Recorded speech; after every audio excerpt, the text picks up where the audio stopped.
বাড়ি কিনছেন, মুখ বন্ধ রাখুন। একটা নতুন গাড়ি নিচ্ছেন, কি দরকার বলার, মুখটা বন্ধ রাখুন না। নতুন ব্যবসা শুরু করতে যাচ্ছেন, মুখ বন্ধ রাখুন।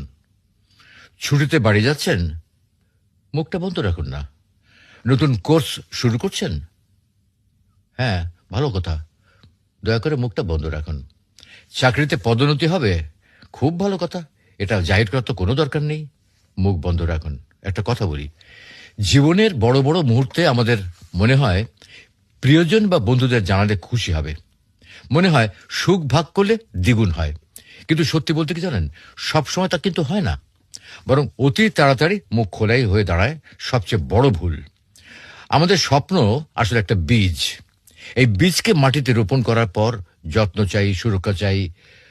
কিন্তু যদি খুব তাড়াতাড়ি সবাইকে দেখাতে ব্যস্ত হই, তখন সেটা শেকড় গজানোর আগেই কিন্তু শুকিয়ে যায়। বাস্তব অভিজ্ঞতা বলে, যত বেশি স্বপ্ন শেয়ার করবেন, তত বেশি হিংসা, ঈর্ষা আর বদনজরের চোখ আপনার দিকে পড়বে। আর এটাই অনেক সময় আপনার সাফল্যের পথে অদৃশ্য দেয়াল হয়ে দাঁড়ায়। আমরা যাদের বন্ধু বলে বিশ্বাস করি, তাদের সবাই আন্তরিক নয়। কিন্তু কেউ চায় আপনি ভালো থাকুন, কিন্তু কখনোই তাদের চেয়ে কিন্তু ভালো না। তাই তারা হাসি মুখে অভিনন্দন জানালেও মনে মনে কিন্তু আপনার ব্যর্থতা কামনা করতে পারে।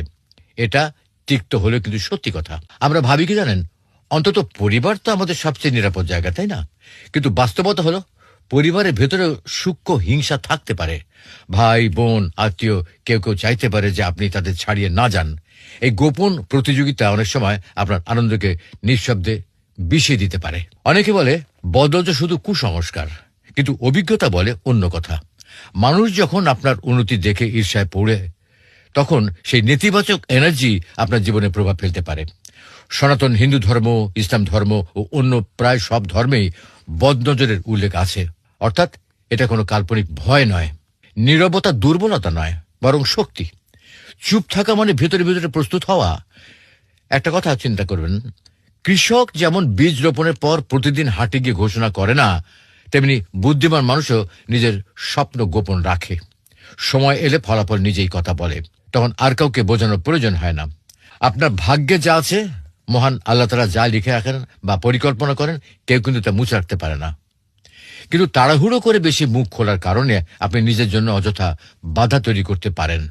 তাই বিশ্বাস রাখুন, ধৈর্য ধরুন, পরিশ্রম করুন এবং যতটা সম্ভব মুখটাকে বন্ধ রাখুন। মনে রাখবেন, স্বপ্নকে আগে ভাগে প্রকাশ করা মানে তাকে দুর্বল করে ফেলা। হিংসা, ঈর্ষা আর বদনজর সত্যি আপনার সাফল্যকে ধ্বংস করতে পারে। তাই যখনই